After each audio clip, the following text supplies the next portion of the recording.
Assalamualaikum warahmatullahi wabarakatuh. Perkenalkan nama saya Afif Rifki Maulana, NIM 22221111011158 dari program studi apoteker Fakultas Farmasi Universitas Jember angkatan 18. Di sini saya akan mereview atau meresum kembali penyampaian materi kuliah tamu dari Bapak Siswanto Tanu Atmojo dari PT Interbat Pharmaceutical Industry, untuk memenuhi tugas farmasi industri dari Bapak dosen Dr. APT Yudi Wijaksono, SSI, MSI.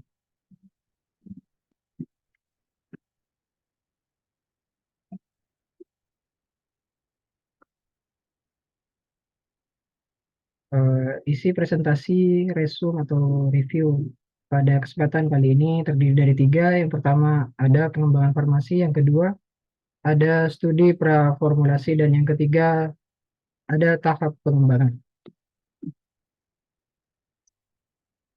Yang pertama pengembangan farmasi, di mana terdiri dari yang pertama obat baru dan yang kedua obat generik. Obat baru merupakan zat aktif baru. Kemudian kombinasi baru dengan contohnya adalah fixed dose combination. Selanjutnya obat baru adalah bentuk sediaan baru dan cara pelepasan baru, contohnya pelepasan cepat diubah menjadi pelepasan lambat. Selanjutnya obat baru adalah potensi baru, yakni contoh indikasi baru seperti asam salisilat analgesik yang merupakan pengencer darah dengan dosis yang lebih rendah. Obat baru itu juga merupakan rute pemberian baru. Sedangkan obat generik adalah di Indonesia, obat generik lebih banyak meniru yang sudah ada sebelumnya. Selanjutnya, skema proses obat pengembangan obat baru sesuai dengan diagram di atas, di mana alasan industri farmasi lebih tertarik mengembangkan obat generik. Yang pertama, sintesis obat molekuler baru belum tentu menghasilkan satu molekul yang dapat digunakan.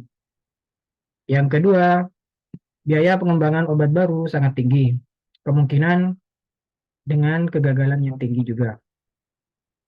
Bentuk sediaan eh, merujuk pada data keamanan dan khasiat yang sudah lengkap, kemudian selanjutnya diregistrasikan, selanjutnya uji klinik fase 4, dan selanjutnya selama di pasaran untuk melengkapi data-data toksisitas dan sebagainya.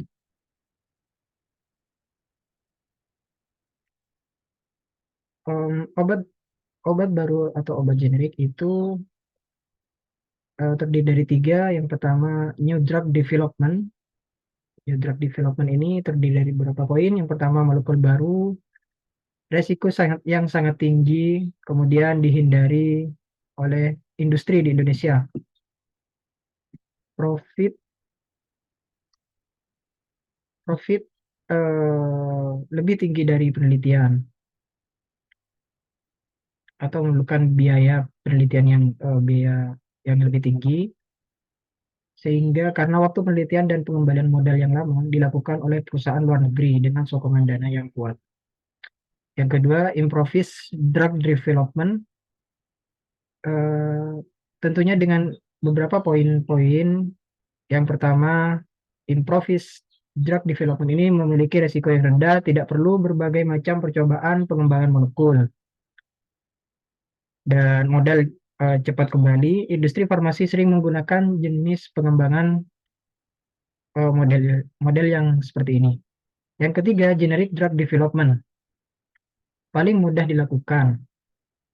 Salah satu eh, contohnya atau modelnya adalah Me Too product. Uji klinis bisa dihindari dan diganti dengan uji bioekivalensi. Generic drug development di sini juga memiliki resiko yang lebih rendah, kegagalan uji klinis yang dapat ditekan. Tentunya fokus menghasilkan produk yang ekivalen terhadap inovator. Yang poin selanjutnya, generic drug development ini paling diminati oleh industri farmasi di Indonesia.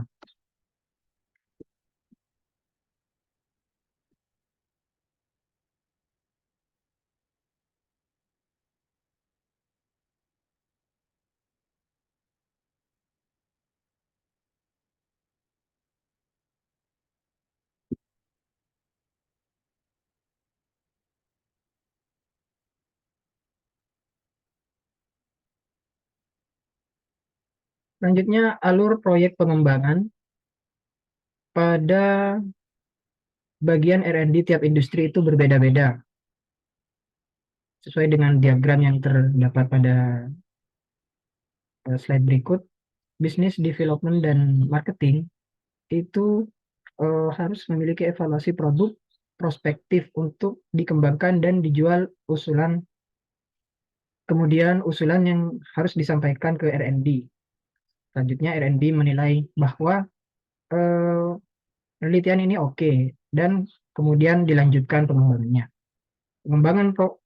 Pengembangan formulasi bertanggung jawab di pengembangan formula, bahan baku, dan proses produksi. Pengembangan metode analisis yaitu dengan mencari metode atau diutamakan metode yang kompendial. Jika tidak ada pada monografi manapun, maka perlu dikembangkan.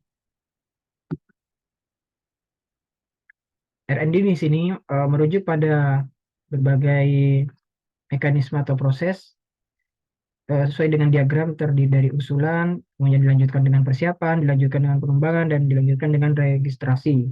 Pengembangan formula melakukan karakterisasi hasil pengembangan formula dari prototipe formulasi, dan dilakukan karakterisasi produk inovator sebagai patokan yang bisa untuk ditiru. Hasil pengembangan formulasi dan pengembangan metode analisis disampaikan dengan skala tertentu, pilot dan juga produksi. Kemudian selanjutnya dikumpulkan data uji stabilitas, bioequivalensi, dan lain sebagainya, dan selanjutnya diserahkan ke bagian registrasi. Dan untuk langkah selanjutnya diregistrasikan ke Badan POM. Bagian formulasi dan pengembangan akan mentransfer teknologi terkait proses formulasi ke produksi bagian produksi, yang dapat membuat batch komersial hasil pengembangannya. Dan selanjutnya hasil pengembangannya dari metode analisis tersebut akan ditransfer ke QC. Dan QC selanjutnya akan melakukan pengujian terhadap batch komersial yang akan disalurkan ke bagian produksi.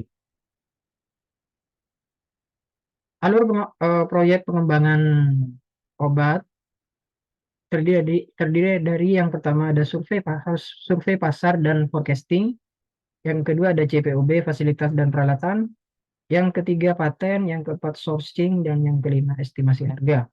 Usulan produk baru akan disampaikan oleh business development, yang kemudian R&D akan melakukan persiapan dan pengembangan data-data yang terkumpul, yang kemudian akan diregistrasikan.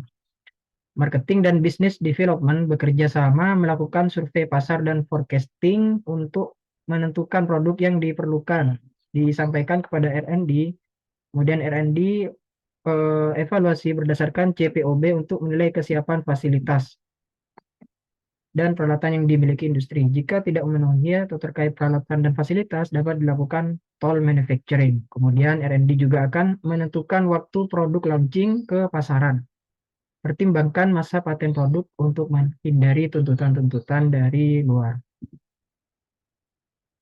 Selanjutnya, penelusuran obat paten atau penelusuran paten guna untuk melindungi produk inovator. Yang mana hal tersebut ada dua jenis paten yang diterapkan di Indonesia, yaitu satu paten produk dan yang kedua paten bahan aktif. Dan selanjutnya sourcing, di mana R&D melakukan sourcing, pemilihan produsen zat aktif yang sesuai dengan kriteria yang diinginkan. Bagian yang bertugas untuk melakukan sourcing akan mengumpulkan data-data penawaran harga masing-masing produsen. Dilakukan estimasi harga jual, disampaikan ke business development dan marketing. Kemudian jika sepakat maka akan dijalankan proses produksi yang selanjutnya.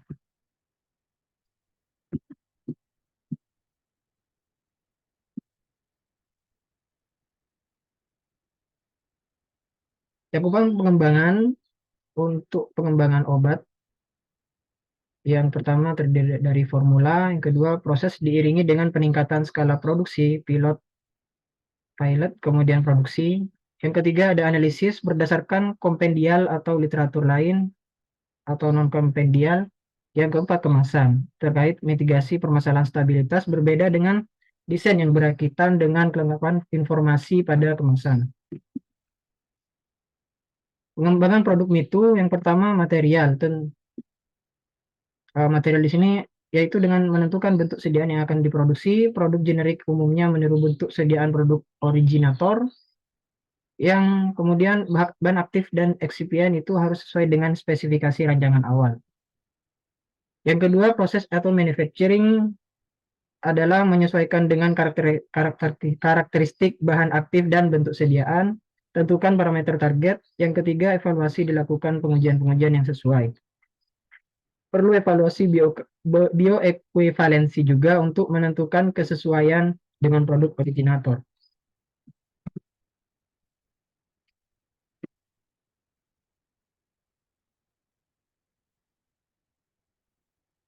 Itu selanjutnya ada skala kecil. Yang pertama ini ada skala kecil, skala menengah, dan skala pilot.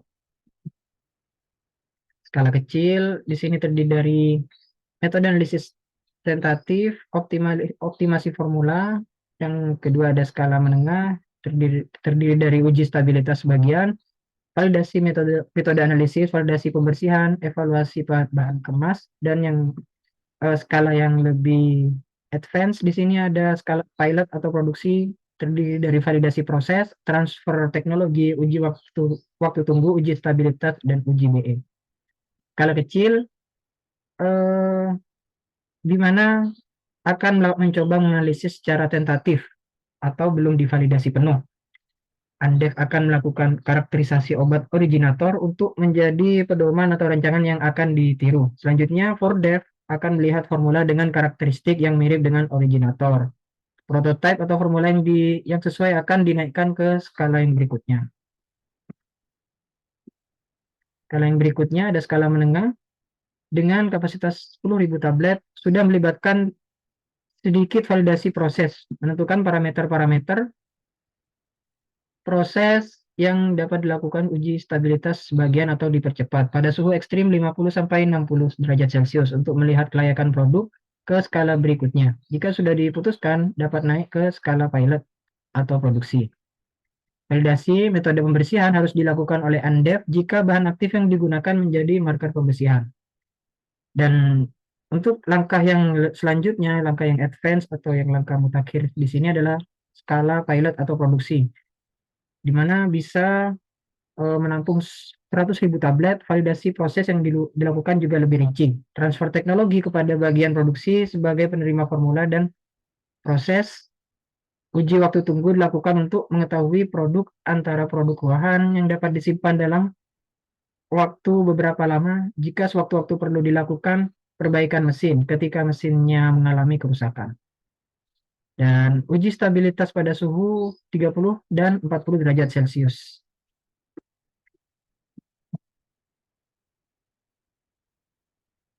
Untuk langkah yang kedua atau materi yang kedua yakni tentang studi praformulasi. Studi praformulasi ini merupakan langkah awal dalam proses pengembangan basic yang harus ditentukan. Juga harus mengetahui sifat bahan dan eksipien untuk membuat produk sesuai rancangan. Karakterisasi sifat fisikokimia dan biologi bahan obat, studi kompatibilitas obat eksipien itu untuk untuk menunjang formulasi. Mengapa studi praformulasi?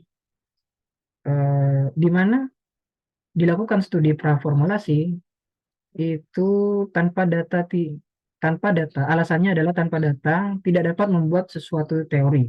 Tidak dapat membuat sebagai contoh, tidak dapat membuat rumah tanpa batu bata, tidak dapat membuat rancangan formula jika tidak tahu hal yang akan dihadapi. Tujuannya dari studi praformulasi ini, dasar rasional formulasi, dasar optimalisasi kualitas dan kinerja produk obat, meningkatkan tingkat kesuksesan dan efisiensi formulasi, dan juga efisiensi formulasi produk jika mengetahui karakteristik bahan dapat mencegah kegagalan formulasi. Yang pertama, ada sifat fisika. Sifat fisika ini terdiri dari beberapa poin: penerimaan, ukuran bentuk luas permukaan partikel, polimorfisme, titik lebur, kelarutan, higroskopisitas, dan densitas, dan juga sifat alir. Ukuran bentuk luas partikel, yaitu pertama terdiri dari sifat alir, yakni dengan cetak langsung atau granulasi, kemudian disolusi mempengaruhi, yakni adalah mempengaruhi bioavailabilitas. Yang ketiga ada bioavailabilitas, keseragaman kandungan, stabilitas. Stabilitas di sini merupakan keseragaman kandungan dan untuk meningkatkan disolusi yang tentunya perlu ukuran partikel yang lebih kecil, namun jika kontak luas area yang terpapar lingkungan semakin besar, maka akan menurunkan stabilitas. Selanjutnya, penampilan warna, warna bahan aktif ataupun eksipien harus merata. Juga perlu diperhatikan pada pembuatan granul, volume bahan aktif kasar atau dengan luas permukaan yang lebih kecil tidak sebanyak jumlah partikel halus. Kontrol agar granul tidak terlalu basah.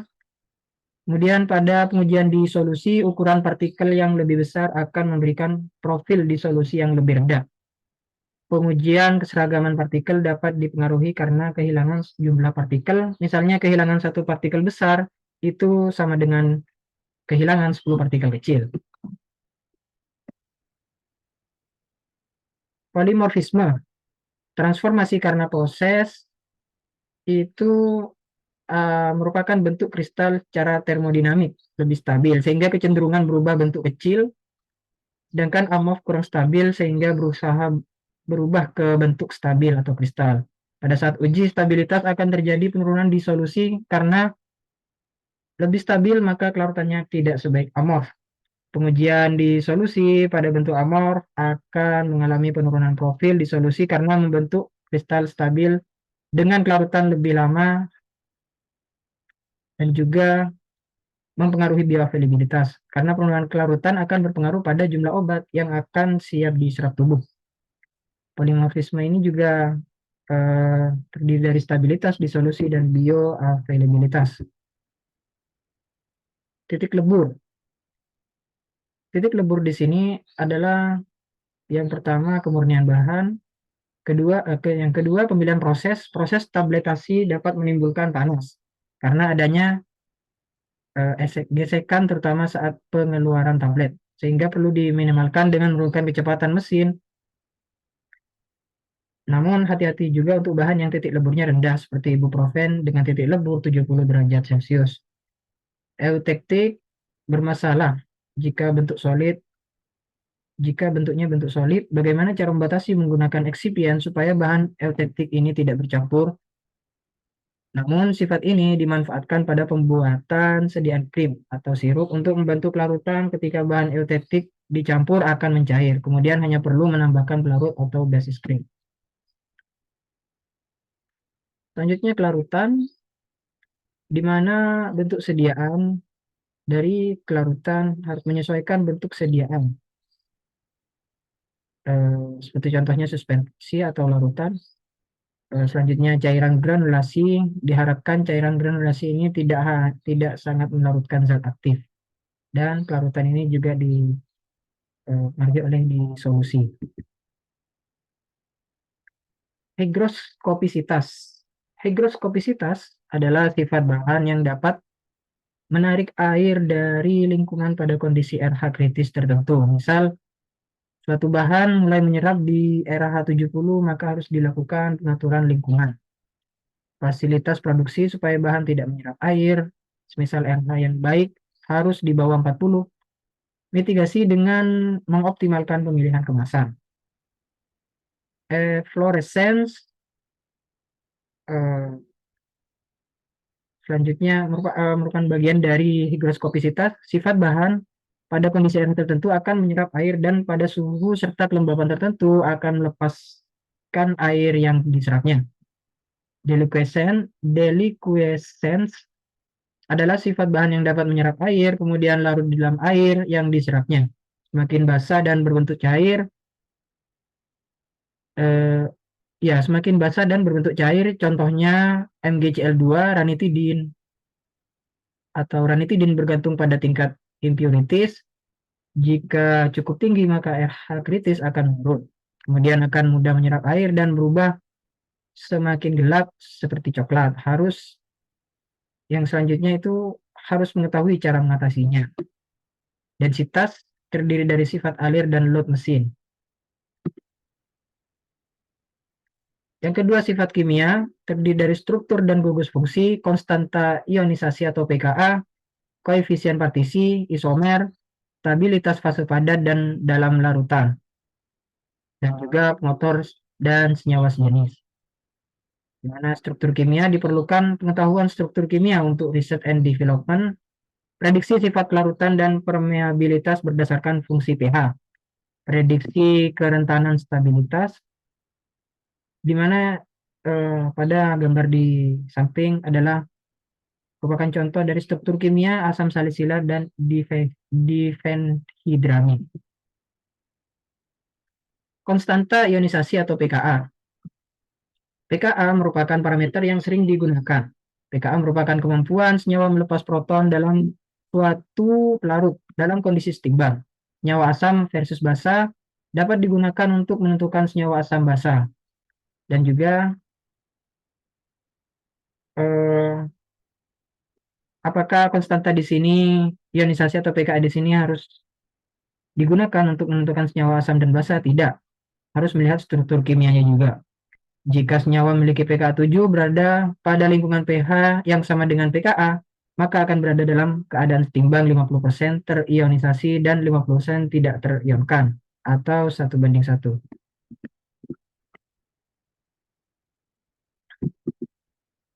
Penerapan pKa, kelarutan sebagai fungsi pH dibutuhkan larut atau tidak larut, atau pada uji disolusi terbanding ada 3, dengan pH 1,2, 4,5, dan 6,8. Jika diketahui pKa-nya maka akan tahu semakin mudah larut pada kondisi asam atau basa. Penentuan lokasi absorpsi obat terkait kelarutan yang terabsorpsi adalah bagian tidak terion. Pemilihan dapar pemilihan dapar ini adalah kemampuan mendapar yang baik pada area sekitar pKa. Umumnya plus minus 1 atau 2 yang mana hal tersebut masih baik. Pemilihan pengawet dengan pengawet aktif dalam bentuk tidak terionkan. Konstanta ionisasi pKa ini, pKa tidak digunakan untuk menentukan senyawa asam basa, contohnya fenol dengan pKa 10. Umumnya disebutkan jika pKa harus lebih besar dari 7 adalah senyawa basa. Namun, fenol merupakan senyawa asam sangat lemah sehingga memiliki pKa tinggi, maka harus dilihat dari struktur kimia senyawanya. Propil paraben memiliki struktur fenol, merupakan senyawa asam semakin tinggi dengan pH akan semakin larut. Merupakan senyawa asam yang semakin tinggi, maka pH akan semakin larut. Senyawa amfoter atau memiliki gugus asam dan basa dapat memiliki kelarutan tinggi pada suasana asam karena ada gugus basa yang terionkan, dan memiliki kelarutan tinggi pada kondisi basa karena terdapat gugus asam yang terionkan. Tapi pada titik tengah tertentu memiliki kelarutan rendah karena gugus yang terionkan akan saling menetralkan. Selanjutnya pemilihan dapar. Pemilihan dapar pada HPLC reserve fase diam nonpolar, fase gerak polar. Pada pH 2,7 senyawa asam akan lebih terretensi daripada senyawa basa, tidak terion atau terion, atau bersifat nonpolar. Ketika pH dinaikkan menjadi 7 akan terjadi pergeseran karena senyawa asam mulai banyak bentuk terion, sehingga polaritas meningkat dan kurang terretensi pada fase diam nonpolar. Sebaiknya senyawa basa banyak bentuk tidak terion sehingga polaritas menurun dan lebih terretensi pada fase diam. Perubahan pH tidak akan mempengaruhi retensi senyawa yang bersifat netral. Untuk memilih garam harus mengetahui target pH dan mengetahui garam yang memiliki pKa dalam rentang target tersebut. Pemilihan pengawet. Di sini contoh dari pengawet asam benzoat. Pengawet asam dapat digunakan untuk peroral. Jangan menggunakan pengawet kationik untuk peroral karena akan toksik. Pengawet bekerja dalam bentuk tidak terion karena asam berarti pH-nya yang diharapkan harus lebih kecil dari pKa untuk dapat bekerja dalam bentuk tidak terion. Contohnya Cefixim suspensi oral dengan pH 2,5 sampai 4,5. Cocok menggunakan Daparsitrat dengan pKa 3,1. Ada pada rentang pH tersebut. Pengawet yang cocok yaitu asam benzoat dengan pKa 4,2, metilparaben pKa 8,4, propilparaben pKa 7,91. Sediaan injeksi tidak disarankan menggunakan pengawet karena digunakan tunggal atau single dose. Kalau multi dose itu boleh menggunakan pengawet. Koefisien partisi. Prediksi absorpsi terdiri dari prediksi absorpsi, pengembangan sistem kromatografi, polar dan non-polar terkait dengan interaksi fase gerak dan fase diam. Log N makin tinggi makin polar. Jika menggunakan kromatografi reverse fase atau fase diam non-polar, maka senyawa log dan log N akan tinggi dan akan semakin terikat. Waktu retensi semakin lama daripada log N rendah. Semakin panjang rantai C akan semakin non-polar. Senyawa isomer dapat berbeda dari segi farmakokinetik, farmakologi, dan toksikologi. Contohnya, dextrometorphan isomer levometorphan dapat menyebabkan kasus keracunan hingga kematian. Selanjutnya, stabilitas terdiri dari solvolisis, oksidasi, fotolisis, termolisis, isomerisasi, polimerisasi, dan interaksi dengan eksibien. Hidrolisis, gugus yang rentan terhadap reaksi hidrolisis meliputi gugus ester, amida, imida, lakton, dan laktam. Contoh senyawa kloramfenikol memiliki gugus amida yang menjadi sasaran hidrolisis kloramfenikol dalam media air, sehingga akan pecah pada posisi tersebut. Stabilitas sediaan tetes mata kloramfenikol akan berpotensi terganggu karena kloramfenikol akan dirusak oleh media tetes mata. Sehingga mitigasi dengan penyimpanan harus dilakukan mitigasi dengan penyimpanan pada suhu 5-8 derajat Celcius. Kemudian fotolisis cahaya. Fotolisis terjadi jika terdapat overlap spektrum sumber cahaya dan spektrum serapan bahan aktif. Sulit diprediksi. Mitigasi untuk mencegah degradasi dengan cara mencegah overlap spektra, serapan bahan, dan sumber cahaya menggunakan amber botol coklat, tidak mentransmisikan cahaya atau radiasi. Interaksi eksipien, contohnya senyawa yang memiliki gugus amin primer, harus berhati-hati jika menggunakan eksipien laktosa. Senyawa sejenis dan pengotor, ada pengotor organik, pengotor organik, dan residual solvent.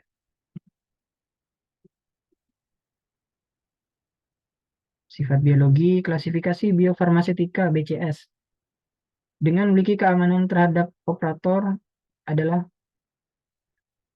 APD dan langkah-langkah perlindungan diri, operator atau personil melihat material safety data sheet atau MSDS terkait perbedaan penanganan senyawa obat poten, reagen kimia, atau limbah. Klasifikasi biofarmasetika BCS memiliki pengelompokan berdasarkan kelarutan dalam air dan permeabilitas usus. Definisi kelarutan tinggi berdasarkan BCS, di mana dosis tertinggi yaitu berbeda masing-masing negara. Medianya menggunakan air dengan pH 1,2 sampai 6,8 dengan suhu 37 derajat Celcius. Volumenya di bawah sama dengan 250 mili. Definisi permeabilitas tinggi berdasarkan BCS itu jumlah terserap dalam saluran cerna mencapai lebih dari 85% dari yang diberikan berdasarkan penetapan keseimbangan massa dan dibandingkan pada bahan aktif absolutnya. Yang ketiga ada tahap pengembangan. Materi selanjutnya, yang ketiga ada tahap pengembangan. Pengembangan formula terdiri dari atribut bahan aktif. Berdasarkan sifat bahan aktif akan ditentukan penambahan bahan tambahan. Macam-macam eksipien, diluent, binder, lubrikan, anti-adherent, glidan, disintegrans, colorants, sweeteners, dan sebagainya. Itu termasuk flavoring agen juga. Pengembangan formula, terdiri dari spesifikasi produk, monogram farmakope, dan farmakope lain. Bagaimana jika tidak ada monografi? Itu terdapat dalam Undang-Undang Nomor 36 Tahun 2009 tentang Kesehatan. BPOM menyarankan untuk memilih acuan yang lebih ketat jika monografi tersebut tidak ada di Farmakope Indonesia. Jika benar-benar tidak ada, Di buku standar manapun dapat dilakukan pengujian pada produk inovator. Bagaimana dengan bahan aktif yang lebih dari satu?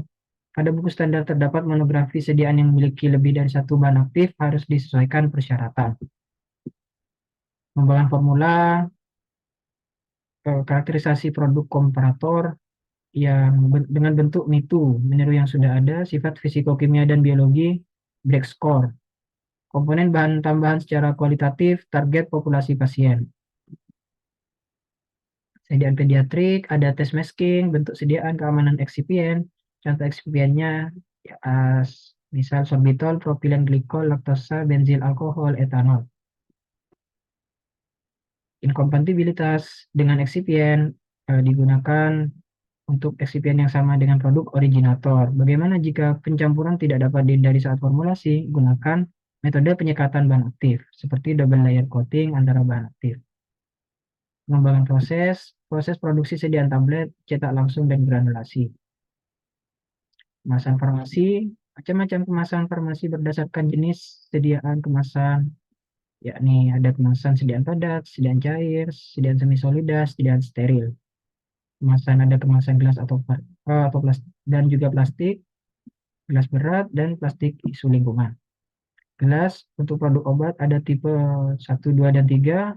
Tipe 1 borosilikat, tipe 2 soda kapur, tipe 3 soda kapur dengan tekanan rendah. Yang keempat ada scale up. Scale up di sini persamaan antar skala yang merupakan geometrik, ukuran bentuk yang diharapkan harus sama, dengan kinetiknya juga adalah dengan kecepatan perputaran shears yang sama. Scale up dinamik, kecepatan RPM untuk mendapatkan kecepatan yang sama, maka alat yang semakin besar semakin lambat.